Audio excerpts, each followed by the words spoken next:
history. On this day, 12009, we see many roots. I'd like to welcome everybody to the Poetic Vibe. My name is Mario Coleman. What I am, I'm the multimedia director of the program. And for those who may not know exactly what multimedia entails, it kind of extends into every form of entertainment, art, and all that. So what I do, for example, the last winner was Darnell, and what we did for him is we actually produced his winning poem. The winner of this particular contest, we're going to also produce a poem, put it to music for you, and that's pretty much, like I said, what I do. Multimedia will be showing some of the participants that's interested in joining the program how to actually do music production, video production, graphic design, and all of that, songwriting, whatever you want to do, but not only in front of the camera, but also behind the camera. We're also involved in applied sciences. I also mediate what's called a blog talk radio show every Friday night. And we've actually had Towers High School students call to the show and talk about some of their concerns and some of the things that they like about Towers High School. And in turn, what we've been able to do from there is actually take this information and present it to Principal Baker, let him know that these are some of the interests, and some of the desires that the students in Towers are talking about. And to the credit to Principal Baker, he's actually been implementing some of the programs. One of the programs that he'll be implementing next week will be kind of like a program for all the young ladies, because one of the young ladies on the program said, well, the guys always have these programs and different things like that, but the girls never have anything.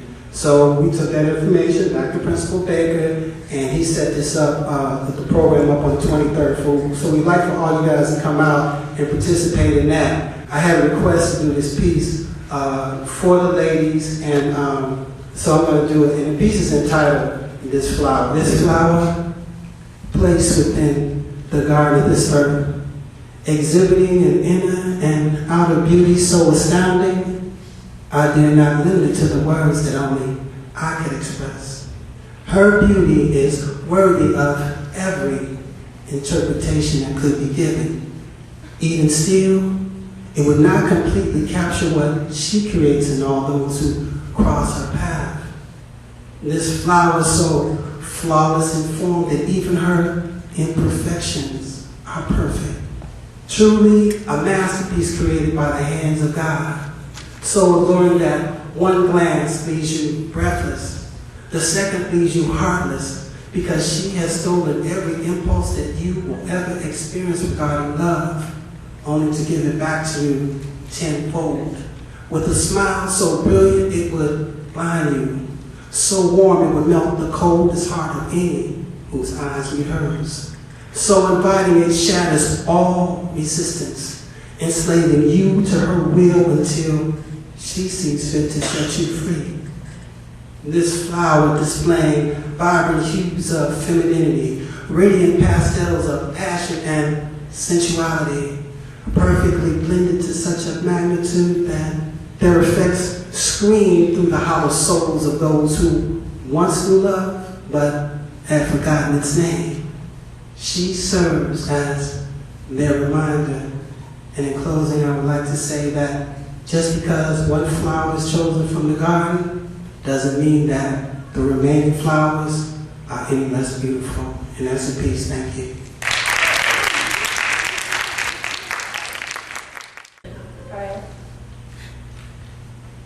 So I have a poem for you guys called Black History.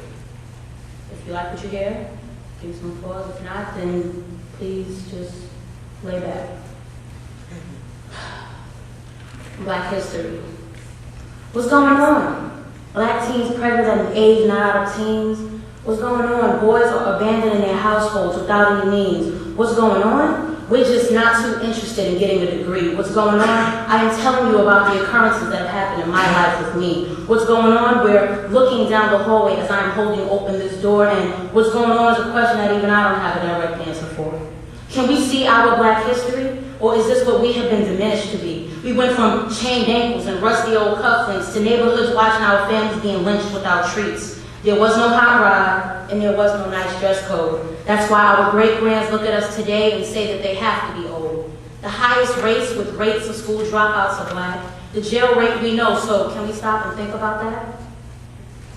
Slavery couldn't have been so far if my grandmother's mother remembers her husband not being allowed in a bar for the color of his skin. It's not a right, it's a privilege to get an education. So explain to me and Johnson nigger who picked that cotton decades ago for you so he can understand your situation. I don't think he will and I don't think he should. It was a right to pick that cotton. If he had a choice, do you think he would?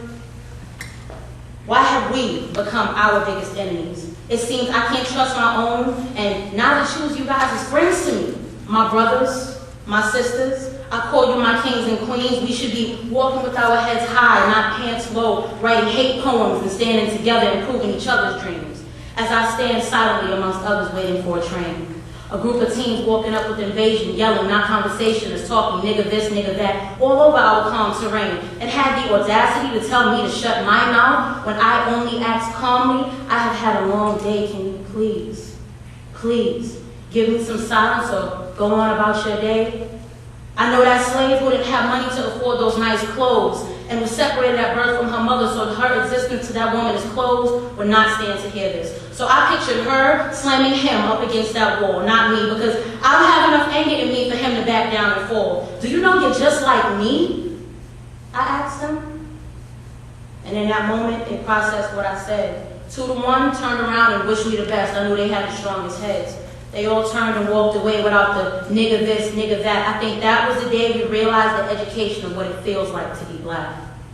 So I'm not referring back to the March for Freedom, and I'm not here to discuss Malcolm X's violence or greed to them. This is bigger than Harriet and her Underground Railroad, stronger than wading in the water to lose the Bloodhound's trail code. This is no Negro spiritual. This is a current occurrence that happened, and I am trying to draw you a visual. Our living today is soon to be Black history. To spread the word of our movement, and if nothing nice to say, please hold your tongue and don't be dissing me.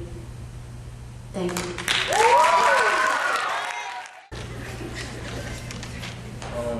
Good evening.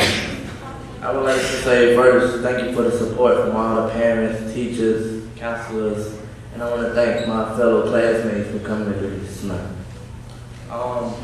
The name of my poem is Creation in the Making. History is more than a memory. It's a movement, an act by certain individuals who have found the ability to make time and stand still, whether they're young or old, the brave and the bold, who aren't afraid to have their stories told. See, those stories might be echoed and echoed and echoed. So black voices speak out. Timelines are affected. Legacies are born as heaven uses these beautiful instruments to tell the tale, to make a statement, to do something monumental, something memorial, a reminder that we are the Creator's creations, so capes are no longer kept in closets. They're put on as ordinary people and transformed into heroes that fly through their community and create change. For example, the great Dr. Martin Luther King, who was a civil rights leader and had a dream, which was accomplished by the first black African American to be elected U.S. Senate to the seat, and the first African American to be elected President Barack Obama. Not to forget Harriet Tubman, who led the Underground Railroad, conducted 19 trips to the north to help slaves free. What about Madam C.J. Walker? Her haircare business, 1900s, led her to rise as the first black female millionaire. Condoleezza Rice, our Secretary of State, is the highest black woman in the government. Also, Thurgood Marshall, he was our first black to serve on the Supreme Court. Not to forget Rosa Parks, who refused to give up her seat in 1955 during the Montgomery bus boycott. And last but not least, Shirley Chisholm, a congresswoman from New York who ran for president in 1972. Because that's what history is, change. What starts the vision of one person, therefore black can't be confused by one month. Because black is made by every single day, by those who remind the world of how beautiful black really is. Thank you. And our first place winner, we believe would be Miss Lauren Willard for Black History.